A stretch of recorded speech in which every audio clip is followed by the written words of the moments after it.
We want to do well at school for an obvious reason, because, as we're often told, it's the primary route to doing well at life. Few of us are in love with the A grades themselves. We want them because we're understandably interested in one day having a fulfilling career, a pleasant house, and the respect of others. But sometimes, more often than seems entirely reassuring, something pretty confusing occurs. We come across people who triumphed at school but flunked at life, and vice versa. The former stars who once knew exactly how to satisfy their teachers may now be flatlining in a law office or relocating to a provincial town in the hope of finding something better.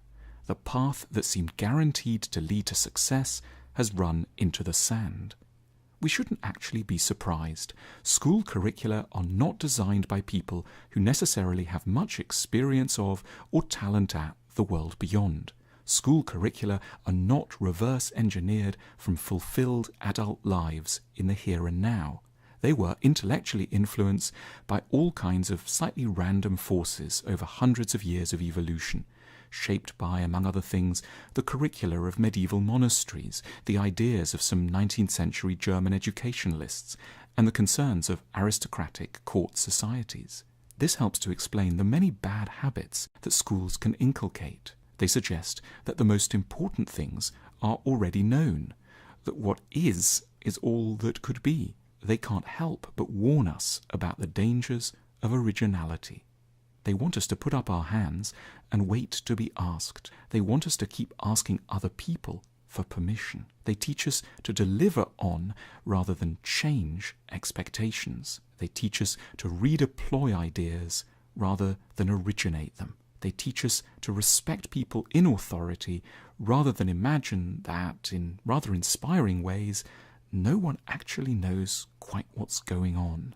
They teach us everything other than the two skills that really determine the quality of adult life: knowing how to choose the right job for us and knowing how to form satisfactory relationships.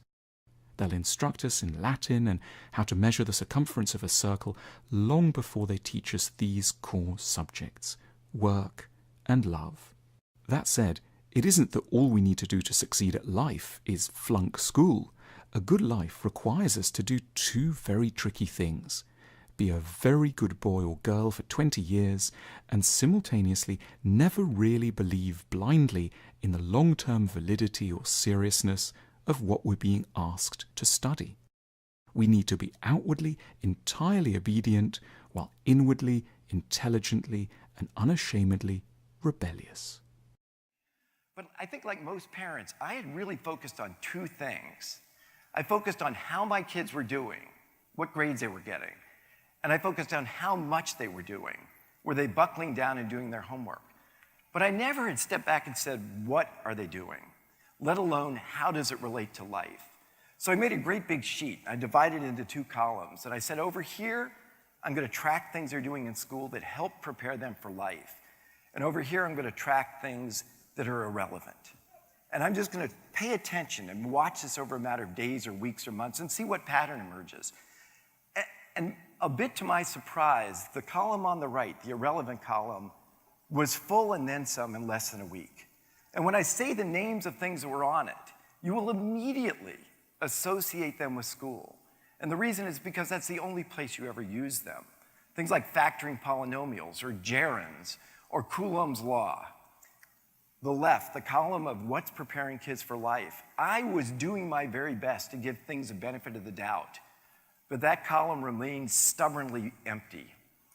But that wasn't what really concerned me. What concerned me was that I ended up having to add a third column. And that third column was things that would jeopardize or impair a kid's prospects in life. And I knew something about that because I spent my career in innovation. And as a career venture capitalist, backing some of the top for-profit but also social entrepreneurs, people that want to make this world better, I knew two things with the utmost clarity. One was that innovation's sprinting forward in a way none of us can even imagine. Every structured job in the economy, if it hasn't disappeared already, will disappear. And so kids coming through education simply trained to follow instructions and jump through hoops are kids that are going to be marginalized or chronically unemployed. And that's not 10 kids and 100 kids. That's millions of kids. But the second thing I knew is that this was a time of incredible opportunity. And if you look at the characteristics you see in every 5-year-old, inquisitive, bold, creative, totally comfortable with taking risk and failing. If we could just preserve those characteristics, this would be the best of time for our young adults. But my list of things that were going on in school that jeopardized kids' prospects were all around that. What I said is my contribution to this should be, how can I spread that message? How can I share that vision of schools that are schools of possibility and hope instead of placement and percentile measurement on standardized tests? And so the vehicle I chose to do it, I am not by any stretch a filmmaker, but I'm a believer in the power of film. And so I did a 6-month search and I found a documentarian that I think is the best in the country. And I supported him and his team for 2 years to film across the country in all sorts of situations, all demographics, all geographies, all age groups, and all types of schools, public, private, charter. I said, capture this story. Show our audience what schools are capable of. Show our audience what students and teachers can do if we trust them and let them engage and inspire in things that are authentic. And that film, called Most Likely to Succeed, premiered in January at Sundance. And since then, we've been to more than a dozen major film festivals. We've been at every important education conference.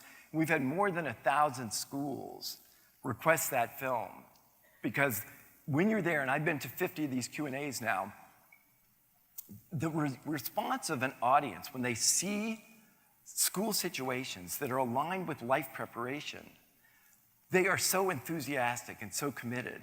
And people over and over again are saying, this is what we need to do. And so what I'm asking this community to do, and I'm asking it in all 50 states, is to find the people who share this vision of what schools are capable of and pull together an audience that includes teachers and parents and students, but also includes your communities, your state's own equivalent of the Committee of 10, the people that make the most important decisions about the future of your kids. And let's communicate to them this important message.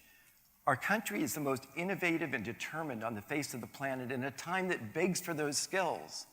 Let's educate to our strength instead of chasing Shanghai and South Korea on standardized tests.